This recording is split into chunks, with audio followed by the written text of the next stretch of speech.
Sí, ¿nos escucha usted a nosotros? Ya también, muy suave, pero sí los escucho. Ok.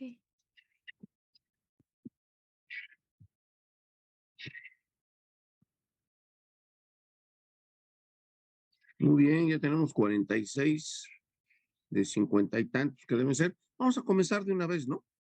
De lo que vimos ayer, y habitualmente yo siempre les pregunto del día anterior, de lo que vimos ayer, ¿alguna pregunta, alguna duda? ¿Algo que haya quedado pendiente? Por el momento no, doctor. ¿No? ¿Para nadie? ¿No? Entonces comenzamos, ¿no? Vamos a comenzar con lo de anatomía de oído.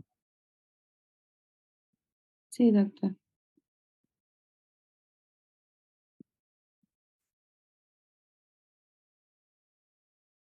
Mm, ok. Buenos días, somos el equipo 1. Vamos a presentar anatomía del oído. El equipo está conformado por Anel, Isis, Itzel y yo, Luisa Fernanda. Bueno, como ya todos saben, el oído es el órgano de la audición. Este, pues, también va a tener como función, pues, dar el equilibrio y se va a dividir en oído externo, medio e interno. El oído externo y el oído medio van a estar relacionados, pues, por la transferencia de sonido al oído interno, principalmente, pues, ah, perdón, el oído, el oído externo y el medio van a estar relacionados con la transferencia de sonido al oído interno, y la membrana timpánica va a separar el oído externo del medio y la tuba auditiva va a conectar el oído medio con la nasofaringe. Ok. Sí. Bueno, el oído externo, pues va a estar compuesto por la oreja, que esta va a recoger el sonido, y eh, va el meato acústico externo o conducto auditivo externo, lo va a conducir hacia la membrana timpánica. Eh, la oreja es una estructura fibrocartilaginosa y va a tener pues dos caras, la anterolateral y la posteromedial o cefálica, y va a estar separada por el surco intercefaloauricular, eh, y esta la va a separar del cráneo. Bueno, Regrésate tu diapositiva anterior. Bueno, no está haciendo hincapié. ¿Se acuérdense que la división que ustedes mencionaron es la clásica, oído externo, oído medio y oído interno? Entonces, el oído externo va a comprender como límite interno, o sea, el límite hacia adentro, la membrana timpánica, ¿no? Ese es el límite interno.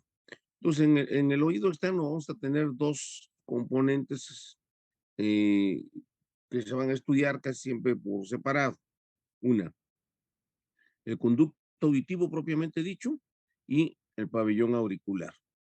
Así en grosso modo. Conducto y pabellón son los componentes del oído externo, ¿sí? Entonces, que es parte, pues, del proceso de conducción. Muy bien, ahora sí, continúale, por favor, ¿sí? sí, doctor. Bueno, la oreja se va a componer una lámina de cartílago elástico de forma irregular y pues va a estar situada en la parte Pero lateral. antes de que Ah, continúes, claro. como regla también, casi siempre, cuando entraron a la escuela y llevaron anatomía, cuando veían cualquier tipo de estructura, ¿por qué parte se comenzaba a estudiar de la anatomía? ¿O con qué comenzaron ustedes cuando entraron a la escuela? ¿Qué fue lo primero que les dejaron de estudiar de anatomía?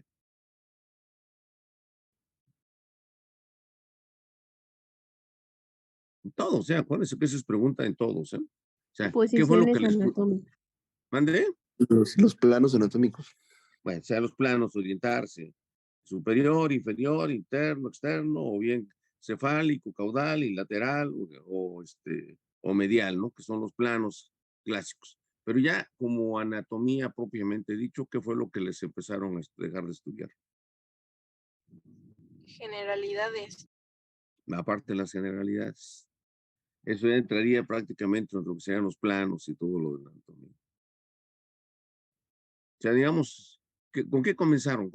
¿Qué tema comenzaron anatomía en primera año? Tórax. Tórax. ¿Y de qué les dejaron estudiar de tórax?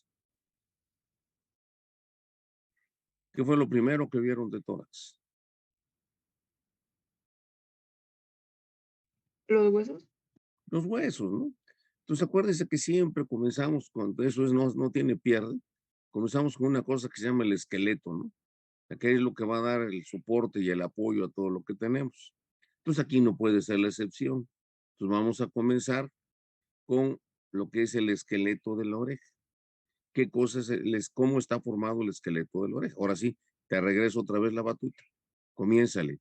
¿Cómo está formado el pabellón auricular? ¿Cuál Ah, es el esqueleto del pabellón auricular? pues es un cartílago elástico que va a tener una forma irregular. Es un cartílago fibroelástico, tejido Sí, fibroso y tejido elástico, sí, fibroelástico, ¿sí? Acuérdate que lo puedes agarrar y lo puedes doblar y lo jalan a uno de las orejas luego, ¿no? Muy bien. Entonces, es fibroelástico, es un cartílago. O sea, ¿qué tiene ese cartílago de características?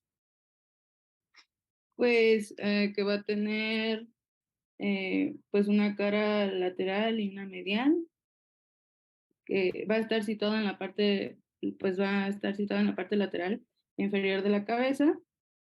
Y bueno, la cara lateral va a estar orientada hacia afuera y delante, va a poseer una serie de relieves que, por ejemplo, está el hélix, antihélix, el trago y el antitrago. Y también va a tener depresiones que le van a dar pues la forma, ¿no? Al pabellón. La piel se va a adherir a la estructura Espérate, o sea, cartilaginosa. Ajá. tiene una serie, como tú lo dijiste, de elevaciones y depresiones.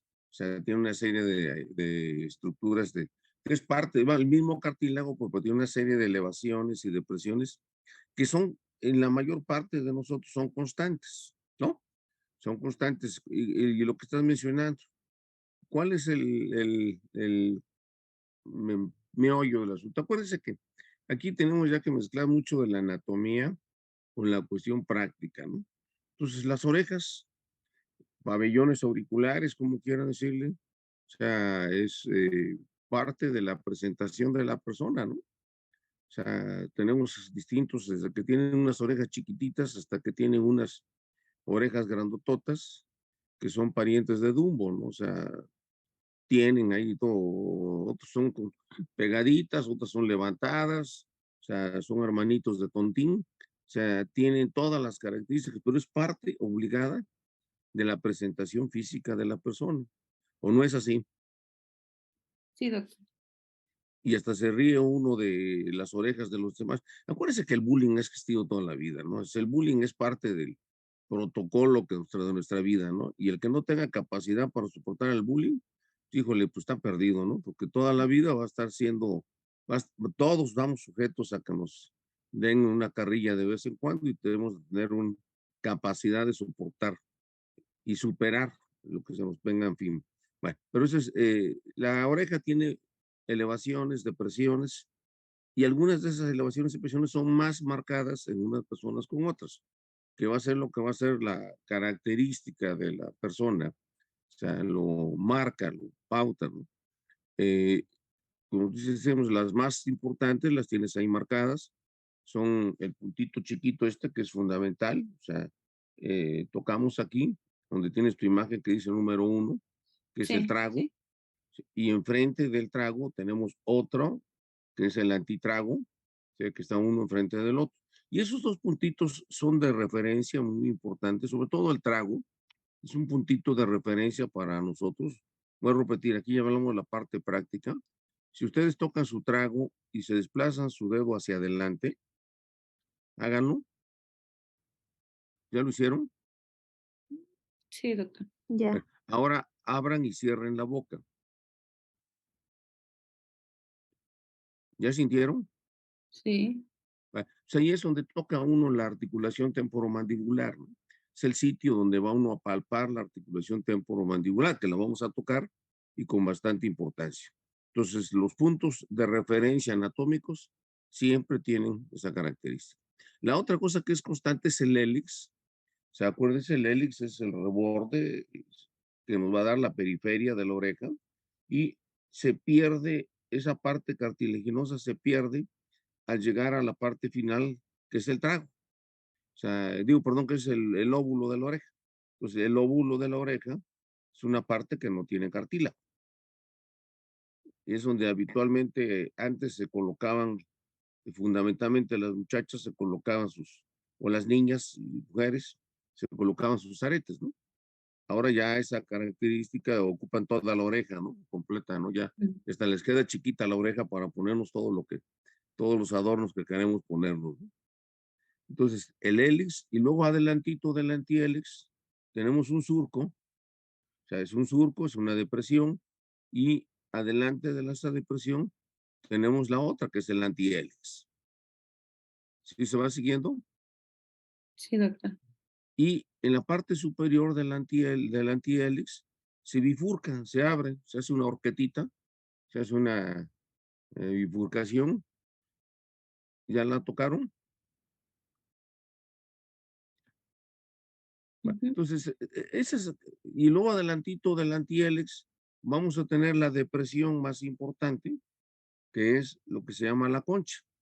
La concha, que es la que va a ser el vestíbulo y el preámbulo de la entrada a nuestro conducto. ¿Sí? Sí, doctor. Eso lo tenemos todos. Unos más grandotes, otros más chiquitos, son más aparatosos, son los menos aparatosos. Vuelvo a repetirle, hay quienes tienen el gen recesivo de Dumbo, otros tienen unas orejotas enormes y otros tienen unas micro orejitas chiquititas, pero son las estructuras que más o menos son constantes. Entonces, eso lo preguntan, que parece increíble, pero lo pregunta luego la gente. ¿Sí? Bueno, ese es cartílago. Cartílago fibroso, tejido elástico. ¿Sí? O sea, las dos cosas, las dos características. Y igual siguiendo la rutina de anatomía, vimos esqueleto o se ve el esqueleto, vieron tórax, vieron el esqueleto de tórax. Después del esqueleto de tórax, ¿qué fue lo que estudiaron?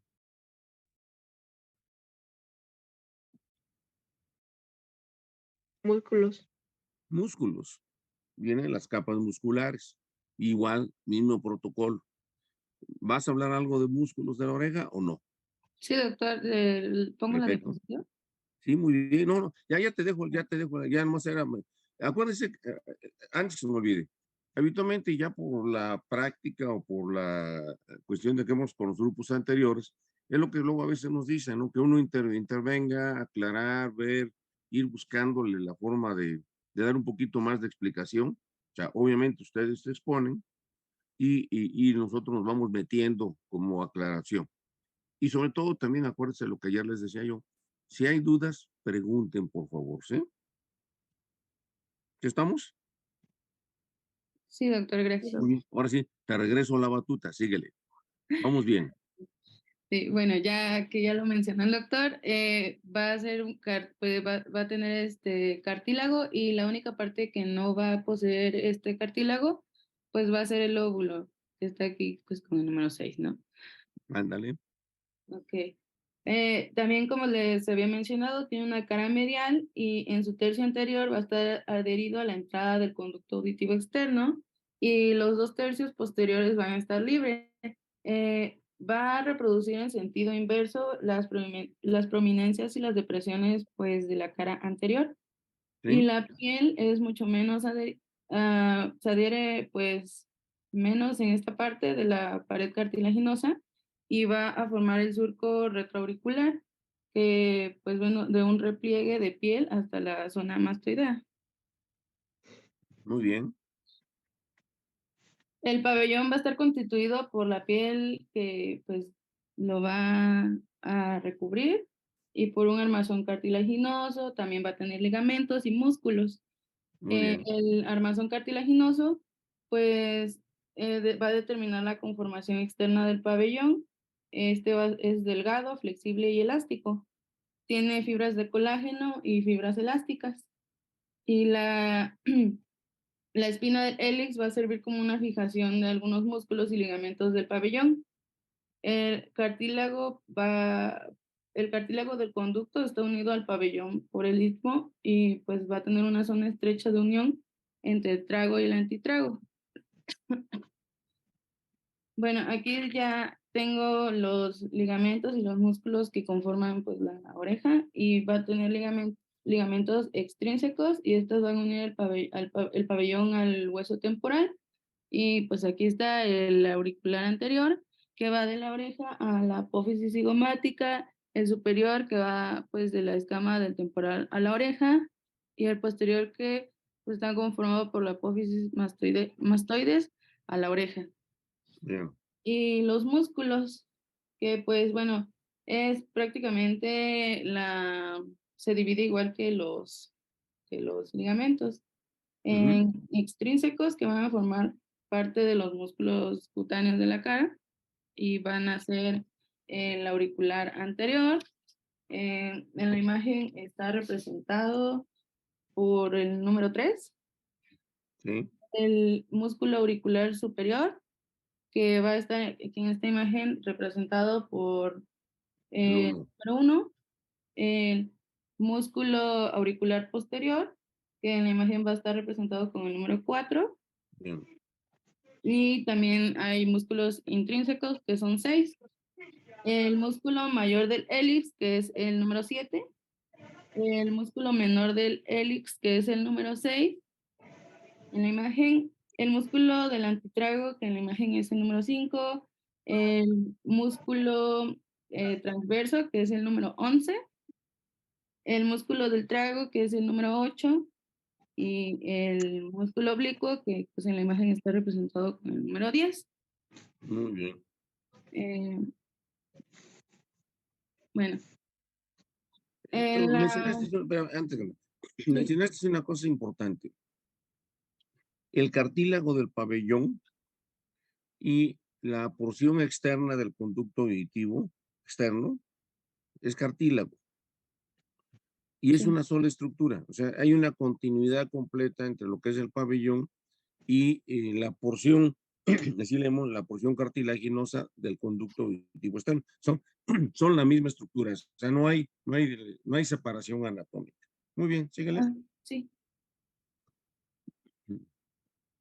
Y bueno, el conducto auditivo externo es más o menos cilíndrico, aplanado en sentido anteroposterior. Este va a tener, Espérame, pues, espérame, antes que te sigas. Ya vimos el esqueleto del pabellón, ya vimos los músculos del pabellón. Después, otra vez, en tórax, después de tórax, cuando estuvieron viendo tórax, vieron músculos. Y después de los músculos, ¿qué sigue? ¿Qué va hacia arriba de los músculos?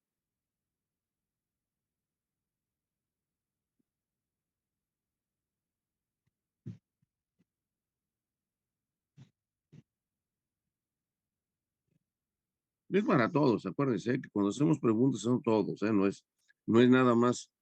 Tú eres Fernanda la que está exponiendo, ¿verdad? sí, doctor. O sea, no nada más Fernanda es la que tenga que contestar, sino que son todos,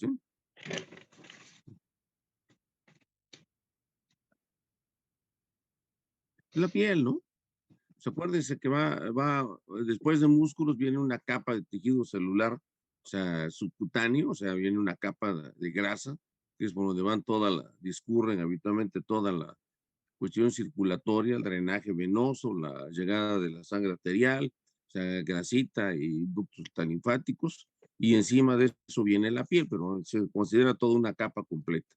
Entonces, una de las características importantes, fíjense bien, una de las características importantes de los pabellones auriculares es que la piel está íntimamente pegada al esqueleto cartilaginoso.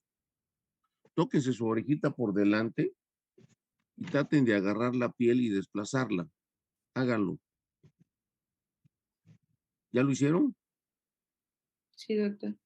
¿Se puede desplazar la piel? No, En no, cambio, en la parte de atrás, como lo mencionaste, sí podemos un poquito, no mucho, pero sí podemos medio, más o menos, despegar un poquito la piel. ¿Ya lo hicieron? Sí, Ahora, la pregunta de los 5 puntos de calificación extra que se les va a dar. ¿Por qué pasa ese fenómeno que tenemos? Vamos, si ustedes agarran el cachete, van a ver que jalamos la piel y la estiramos y la levantamos y hacemos lo que queramos. Pero aquí en la oreja, en la cara anterior, la piel está pegadita, pegadita al cartílago y no nos permite que se pueda desplazar. ¿Ya lo habían notado o no lo habían notado? Ya por la presencia de tejido graso que hay más en la parte anterior que en la parte posterior de la oreja. No, no.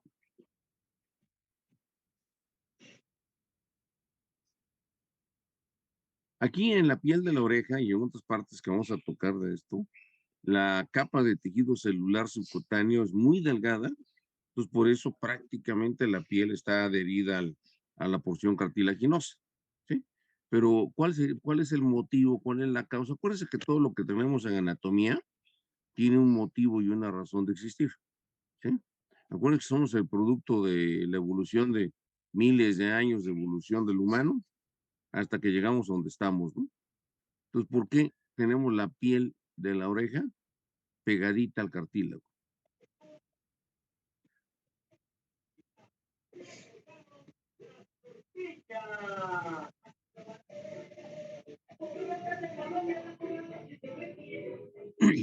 A ver, ¿quién dice yo? ¿Otra opinión?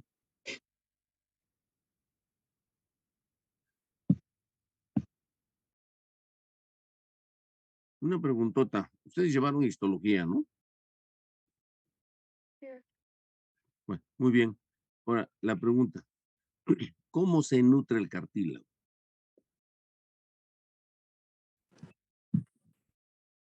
Por difusión simple. difusión. El cartílago es avascular, entonces se nutre por difusión del tejido Entonces, conjuntivo. claro que sí.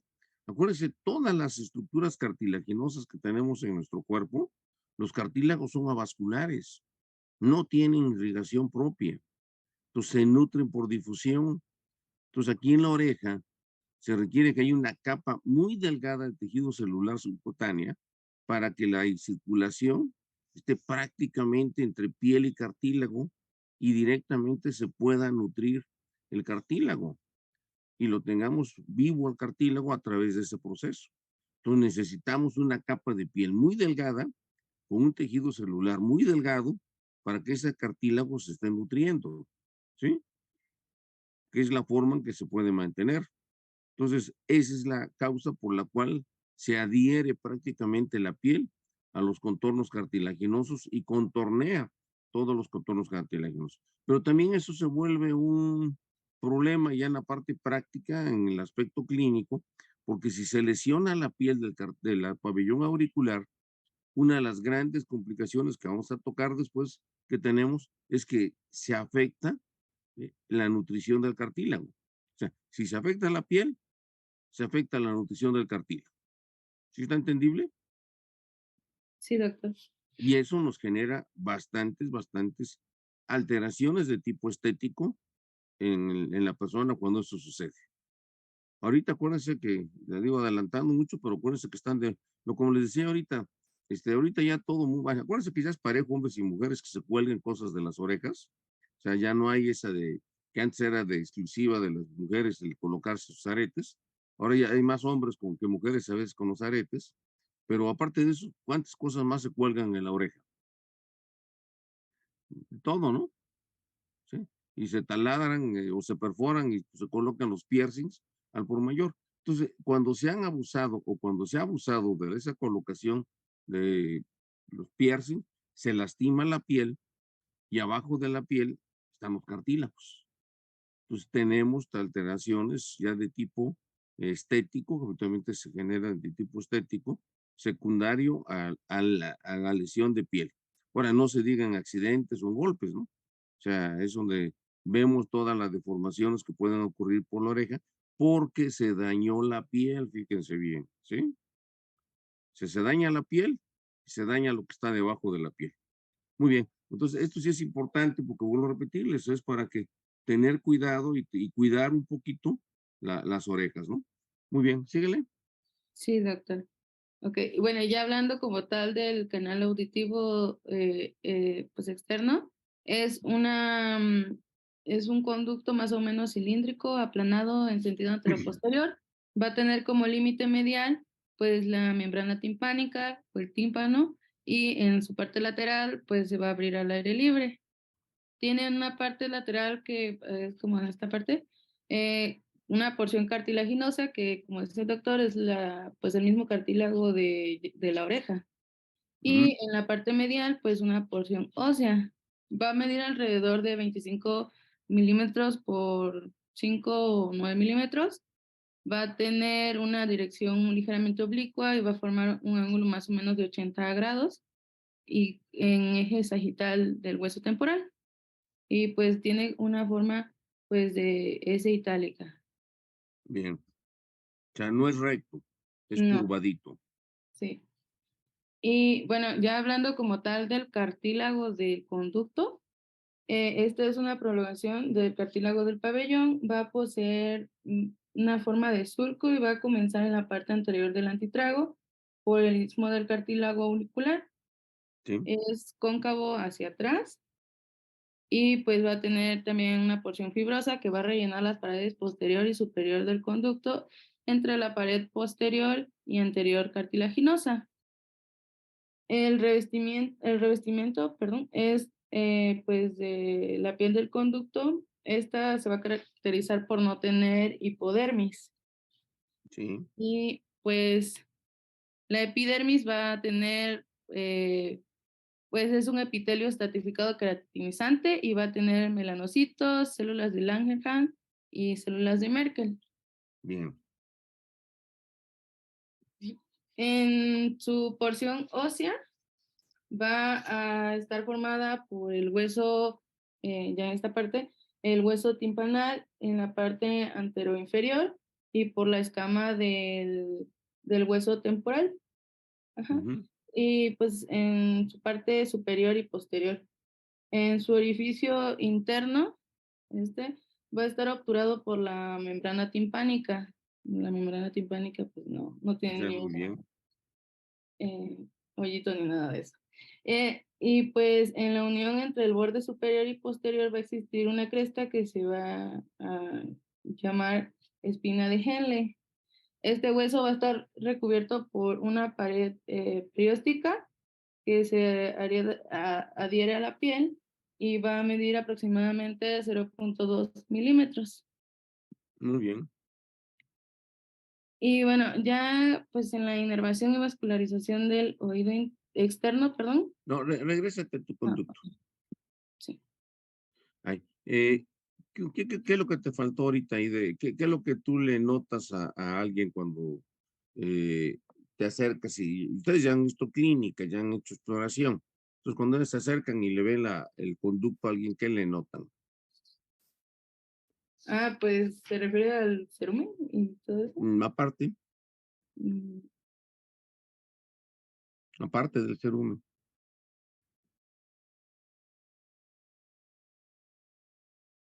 tiene pelo, ¿no? ¿Sí? Hay pelitos. Acuérdense, una cosa importante, o sea, estamos hablando de una parte ósea del conducto, que es la parte interna, y una parte cartilaginosa, que es la parte externa del conducto. En la porción cartilaginosa, todavía podemos encontrar tejido celular subcutáneo, o sea, vamos a encontrar una capa o sea, la hipodermis que mencionaron ustedes, pero es una capa de tejido celular subcutáneo. ¿Ustedes ya llevaron dermatología ya llevaron? Ya, Ya, doctor. Ya, El doctor. grupo H. Ahora, ¿cuáles son las características de la piel delgada?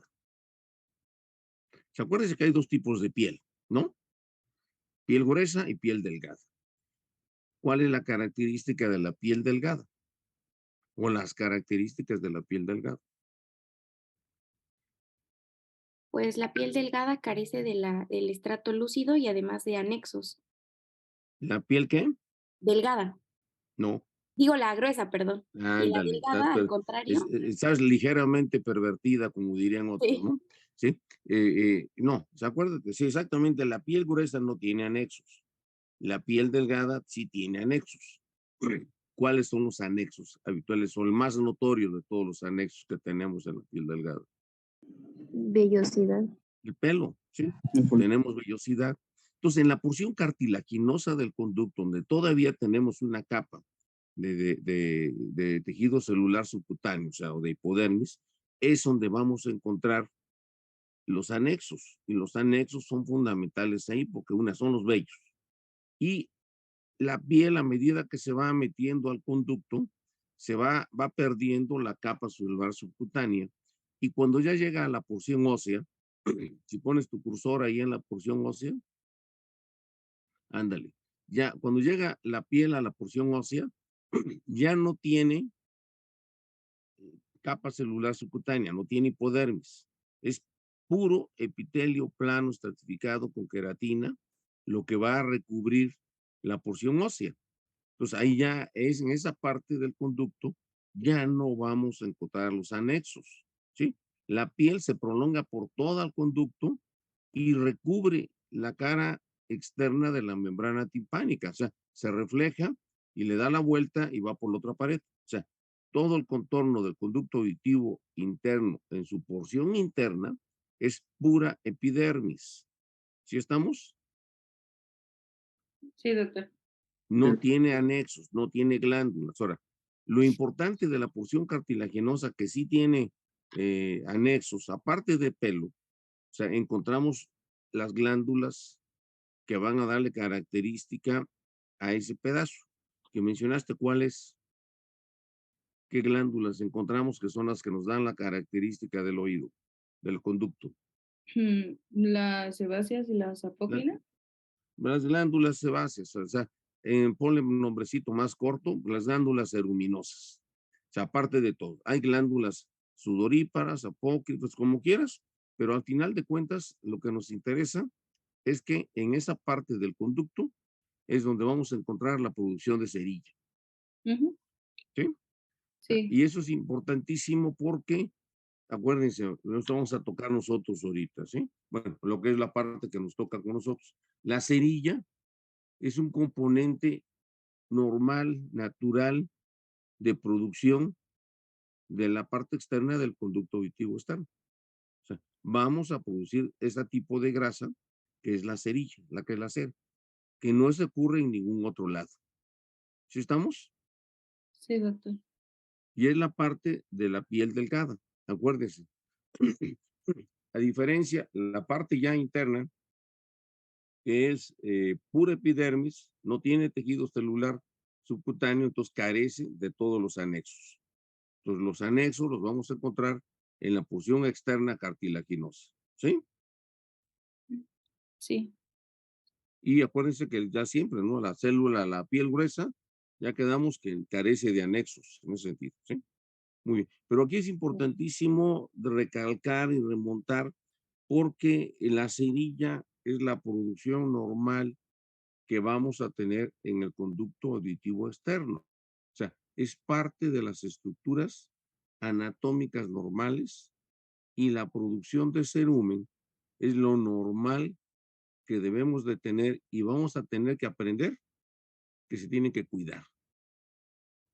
Adelantándonos a todo el programa, acuérdense una cosa que vamos a tocar aquí así machaconamente, como cuchillito de palo, es que los oídos nunca se deben de tocar en la porción del conducto auditivo.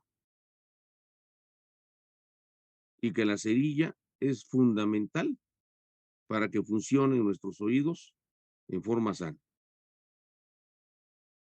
Adelantándonos, los tapones de cerilla que toda la gente se queja son producto de la limpieza de los oídos. Que en lugar de sacarla, le empujan y la meten. Y la otra, una de las cosas comunes y frecuentes, no sé de ustedes, ¿cuántos de ustedes han sentido alguna vez comezón en los oídos? Recientemente en medicina lo llamamos prurito, ¿sí? ¿Cuántos de ustedes han tenido prurito? Y le digo, en forma de comunicarnos con la gente, decimos tiene comezón. ¿Cuántos? Pues varios, yo me imagino. ¿Y cuántos de ustedes acostumbran a limpiarse los oídos?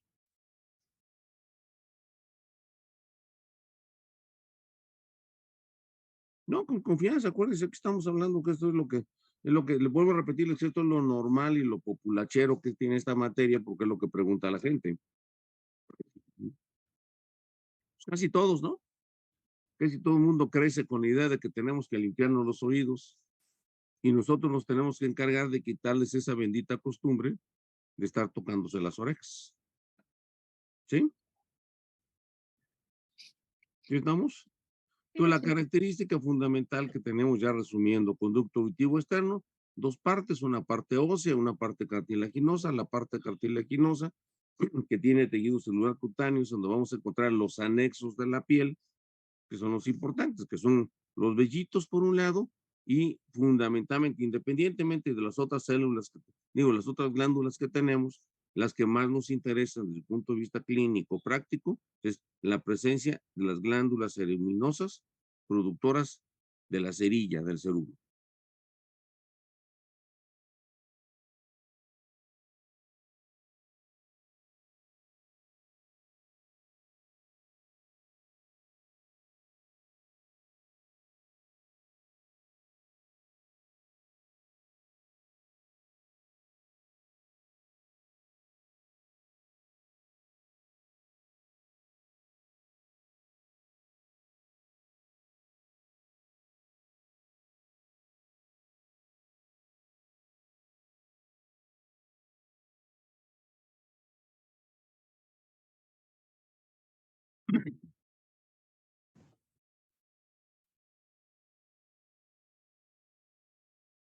Muy bien.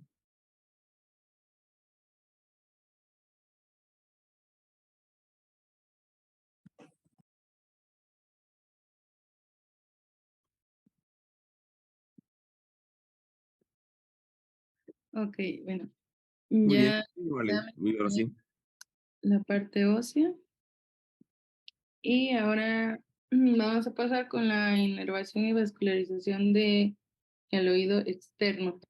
Esta va a ser, bueno, la inervación sensitiva va a estar realizada por 4 nervios principalmente. El nervio facial, que da una rama a la salida del orificio estilomastoideo por la cara posterior e inferior del conducto. Y pues también va a estar inervado por el trigémino a través del auriculotemporal, que llega al trago y parte ascendente del hélix. También va a tener una inervación pues, por el vago a través de la rama, una rama que anastomosa de la fosa yugular, que llega a un territorio similar al del facial. Perfecto. Y el foso cervical superficial, que pues es una rama auricular mayor, que va a inervar el hélix, el antitrago, el lóbulo y toda la cara interna del pabellón.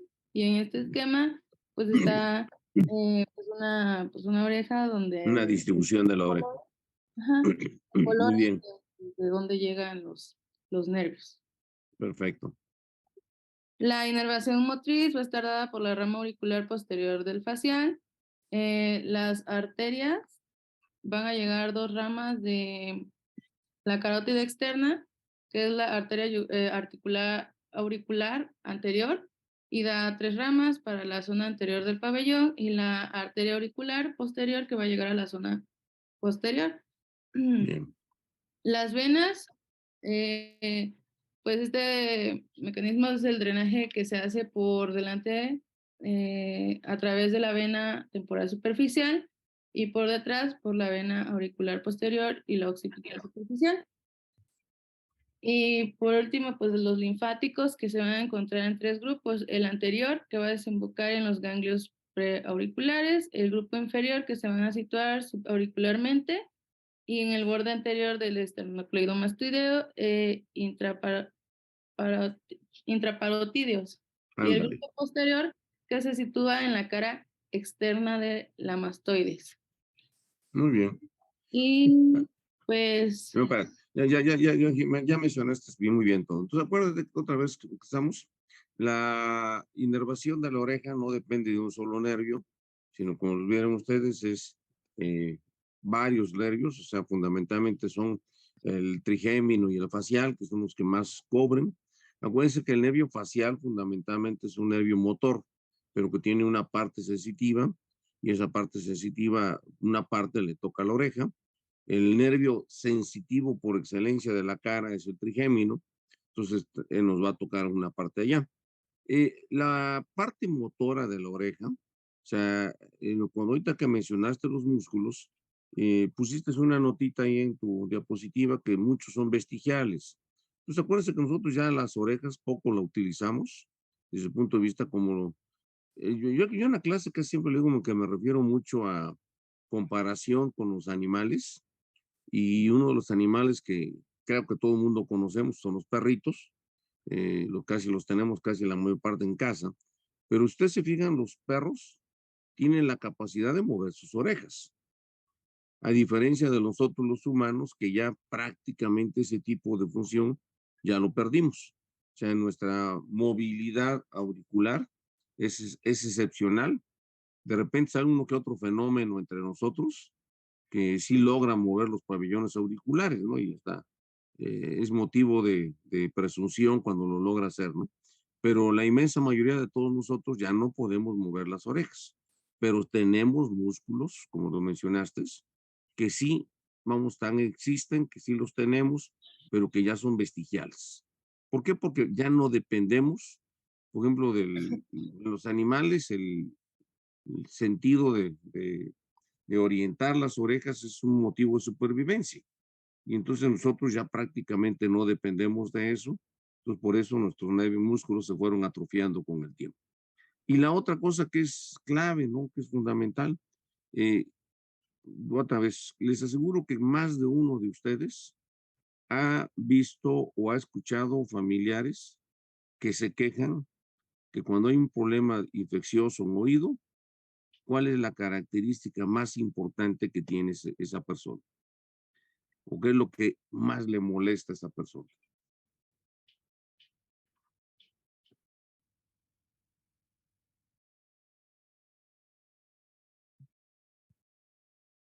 Pregunta hacia todos. ¿Qué es lo que se queja la gente? ¿No es cuando dicen, doctor, que se les tapan mucho los oídos o que No, sienten? no, aparte de ahorita, eso lo vamos a tocar después, ¿no? Con calma, no sé, eso de se llama otoceruminosis. Le digo que los médicos nunca debemos de perder la elegancia, vulgo tapón de cerilla, pero así elegantemente decimos otoceruminosis, ¿eh? Con caché, para que no perdamos el feeling, ¿no? ¿Sí? No, aparte, el dolor, ¿no? Se quejan de dolor, ¿sí? Una de las cosas que más frecuentemente es motivo de consulta. Acuérdense que ustedes van a ser los médicos familiares en muchos lugares cuando hagan su servicio, los médicos de primer contacto, y es lo que van a ver, que se llega quejando del dolor en los oídos. Y el dolor es intenso, ¿no? Intenso, y hace revolcarse a la gente de dolor. Entonces se explica porque vean ustedes toda la inervación sensitiva que tiene el pabellón y el conducto. O sea, que llega a tener una inervación, pero tremendamente importante, que obviamente se va a reflejar en proceso doloroso cuando tenga un periodo inflamatorio, un proceso inflamatorio. Si está, ¿por qué se va relacionando una cosa con la otra? Bueno, el por qué la utilidad a veces de más o menos entender. Pues que la anatomía que vamos a ver aquí no es la anatomía estricta, exacta de áreas, sitios, sino saber por qué carambas se genera tanto dolor en una estructura tan pequeña a veces, pero que es tremendamente importante. ¿Alguno de ustedes ha tenido alguna vez dolor de oídos?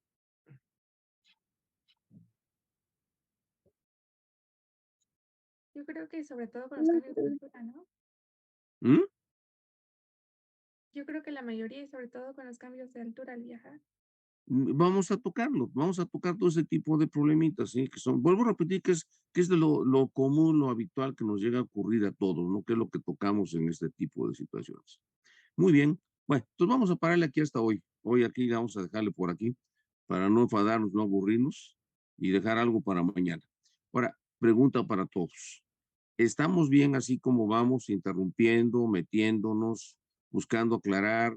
Y vuelvo a repetir que lo importante es que no queden dudas, ¿no? Que saquemos provecho todos de intercambiar opiniones y ideas con esto. ¿Qué contestan? Pues creo que sí, doctor, porque así conforme van exponiendo nuestros compañeros, usted nos va complementando y como pues hizo hace rato, también nos va a dar, bueno, nos va dando conceptos que quizá nosotros tomábamos muy como, o como yo le dije, ¿no? Los oídos tapados, que no sabía que se llamaba otocerominosis y No, no, nuestro... acuérdate que la elegancia no se debe de perder, ¿eh? Sí, doctor. Sí, sí, sí.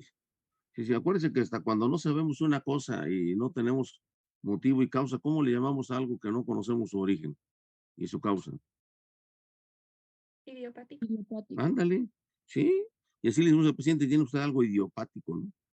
Y ya con eso lo apantallamos, ¿no? Ya. Y luego dice, fíjese que me dijo que tengo algo idiopático. Ya no está uno riendo, ¿no? Pues, no sabe uno qué tiene, ¿no? Pero así es. Dice, y otra cosa que es importantísima, acuérdense que ustedes van a contactarse ya en esto. Le digo que esta materia es de práctica porque es de convivir con la gente y de escuchar a la gente. Y ahí es donde tenemos nosotros que aprender, o sea, como médicos, a ponernos al nivel del paciente, ¿sí? O sea, nosotros somos los que tenemos que entender al paciente, no el paciente nos tiene que entender a nosotros. Si usamos el lenguaje terminológico, médico, pues nos van a mandar por un tubo y nos van a mandar a recordarnos nuestro 10 de mayo cada rato, ¿no? ¿Sí? ¿Por qué? Porque no nos van a entender. Entonces tenemos que usar el lenguaje dependiendo del nivel del paciente que tengamos. Si tenemos un paciente con un nivel educativo alto, pues tenemos que sacar el léxico dominguero y apantallarnos, ¿no? Pero ¿qué va a pasar si nos toca entrevistar a una eh, paisana de los Mijes que anda vendiendo flores aquí en las esquinas pues tenemos que ponernos a nivel de ella, ¿no? Nosotros somos los que tenemos que ponernos al nivel del paciente, ¿sí? Y nosotros somos los que tenemos que entender qué es lo que nos quieren decir, ¿sí? Y cuando tengamos que explicarle, le tenemos que explicar al nivel del paciente lo que está pasando, ¿sí? Eso es una cosa obligada, entonces estamos obligados a tener que valorar ese tipo de situación. Pero la pregunta era, pues ya me salí, la pregunta era exactamente porque de eso depende, vayamos, cómo nos vayamos intercalando, viendo. Habitualmente de forma presencial, inclusive a veces hasta hacemos esquemitas, dibujitos, para hacer más accesible este tipo de situaciones, ¿no? Entonces, ¿vamos bien así? Sí, Sí, doctor. Doctor, Muy bien. Entonces nos vemos mañana, jóvenes. Ya nos conectamos con esto. ¿De acuerdo? Sí, doctor, sí, gracias. Bueno, doctor, ándele pues, gracias. que Gracias, doctor. descansen. Dios. Adiós, doctor. Gracias, buen día.